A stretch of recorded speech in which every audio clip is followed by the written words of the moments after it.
great to be back. You're listening to the Team High School Show on 101.7 The Team. And welcome back. Let's get back to the show with Gary Herron on your flagship station for APS Athletics, ESPN Radio 101.7 The Team. Thanks once again for tuning in. We head into the fourth quarter. Before we get with Kyle Henderson at NMPreps.com to talk high school football, I want to remind you, Henry T. follows here. He's live at the Library Bar and Grill on San Mateo. Go check that out. And we go to the phones now to talk to Kyle Henderson at NMPreps.com. Good morning, Kyle. Morning. Good morning, Gary. Lots to talk about, obviously. Yeah, lots to talk about. What's on your mind today? You know what I mean? Last night, was there really any surprises? I mean, Cleveland, is looking unbelievable against New Mexico competition. Mayfield, as you mentioned, the Bradley Bowl defeated the Carlsbad Cavemen 41-6. I think those two top teams in Class 6A, who's number one? I think that's kind of the theme in that class. And then in Class 5A, I think it's similar tone with Artesian Centennial just rolling over the competition. So not a lot of movements, I don't think, are going to be in the rankings. Both of those, all the top teams went to advance last night. And the game of the week certainly is Las Cruces taking on Volcano Vista. That game kicks off today at 1 o'clock. Yeah, what is your feeling for that outcome? And I know you were at Wilson Stadium last week. You saw Cam Miller and the Bulldogs just trash La Cueva. Well, I think it's, no doubt a game of the week, and I really want to see what Las Cruces brings to the table. And in the first week of the season, they lost to El Paso Montwood in 3 quarters of play, 20-14. Volcano Vista has been outstanding through 2 weeks, defeating Manzano, and then last week, they looked fantastic again. So today, I think it's going to be a matchup of 2 quality quarterbacks. You have 2 3-year starting quarterbacks, and Cameron Miller, as you mentioned, and then Josh Williams, who's just been phenomenal in 2 weeks of play for Volcano Vista. I think it comes down to Volcano Vista's passing game against Las Cruces' defense, and I do like Volcano Vista in this matchup. I think it's going to be tight, but I think Volcano Vista, who almost beat Las Cruces last year, I think they sneak away with the victory today, and they prove that they are for real. Yeah, and they're not going to get much time to rest on their laurels if they win today because they play El Dorado next Friday. And it's time to see what El Dorado's made of. They've ran past West Mesa, Rio Grande Valley, and I like this team. Despite losing Zach Gentry, I knew they had a lot of talent coming into this coming season. But, things are going to heat up for them because, as you mentioned, they have Volcano Vista, then they have Cleveland, then they have Mesa. So Murderers Row up next, and I'm still interested to see how teams like Clovis are because, Clovis last night ran through Atrisco Heritage 61-8.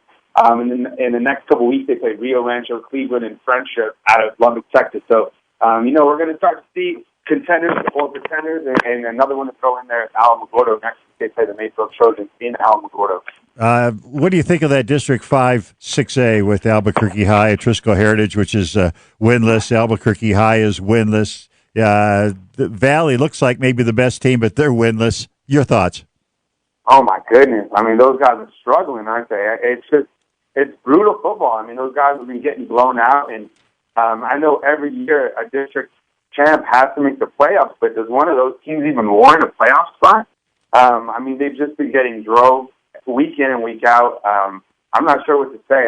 They got some great coaches, but, sometimes just don't have the players, and, sometimes it's the Jimmies and not the Joes, Yeah, and what you say about do they really deserve a playoff spot? Unfortunately, NMAA years ago decided 12 teams was best for the playoff bracket for football, not 16.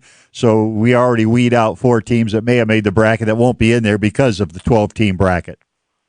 Yeah, I like the 12-team bracket setup, I guess, but it doesn't really work, in my opinion, from 5A and 4. I think there's enough quality teams in 6A that you can have a 12-team bracket, but like I said, does one of those teams deserve to make the playoffs from 5, 6A? If you're district champ, who's it going to be? Is it going to be Valley? But you know what? With that said, Valley, they played Siegler well last night. They were leading that game 14-9, and then they ended up losing 15-14.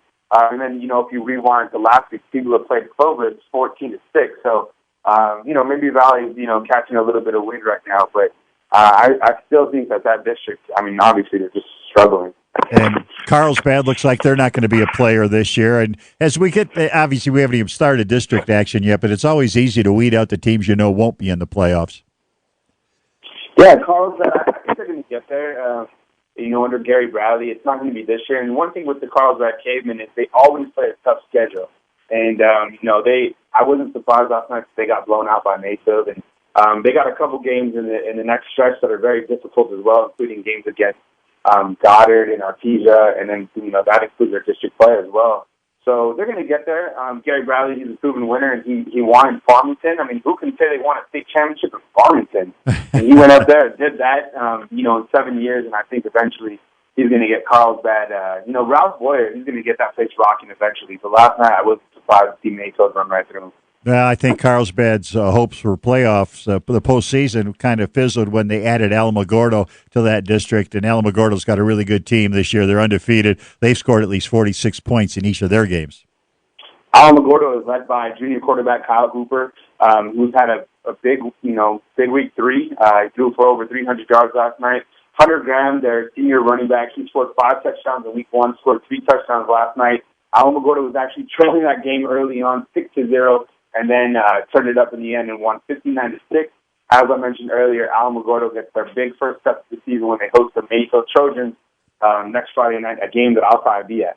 Oh, yeah, that'll be a great game, so we'll want an update on that. And granted, they have scored a lot of points, only allowed 2 touchdowns, but they have played Valencia and Los Lunas and Highland, so they played some teams that are really struggling this year in 5A, and Highland, which is going to have its, the proverbial work cut out for itself in District 2 again. Yeah, and that's what I said. I mean, you're going to start to see the pretenders from the contenders in the next couple of weeks.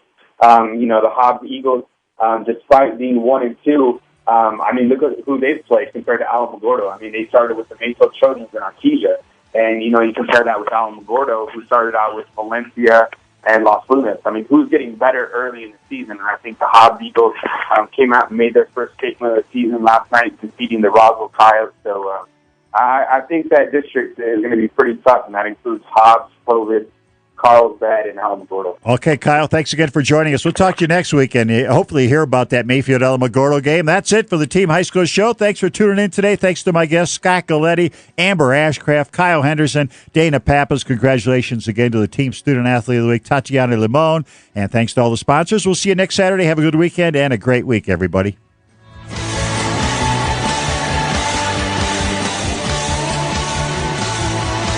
Hello, this is Tony Snell from Chicago Bulls, and you're listening to ESPN Radio, 1017 The Team.